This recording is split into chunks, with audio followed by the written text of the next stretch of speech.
No, no, no. Jina la Yesu liwe.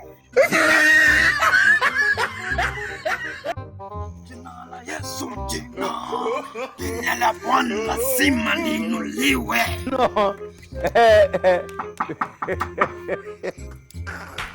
Fungua na njua umo ndani ya nyumba. Ndugu,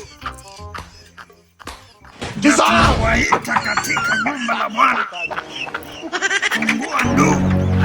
Yes, karibu. Habari yako ndugu? Nzuri sana. Nimeona nitembee huku kwako siku ya leo. Tuvunje madhabahu na ngome zote za shetani. Kwa majina naitwa Pastor Gitonga kutoka Bonde la Ufa. Na huwa nashiriki na kanisa la Ndoto Ministry. Buff. You like what you see? You like what you see? You were not informed too. Ya, unaita Pastor kumbafu.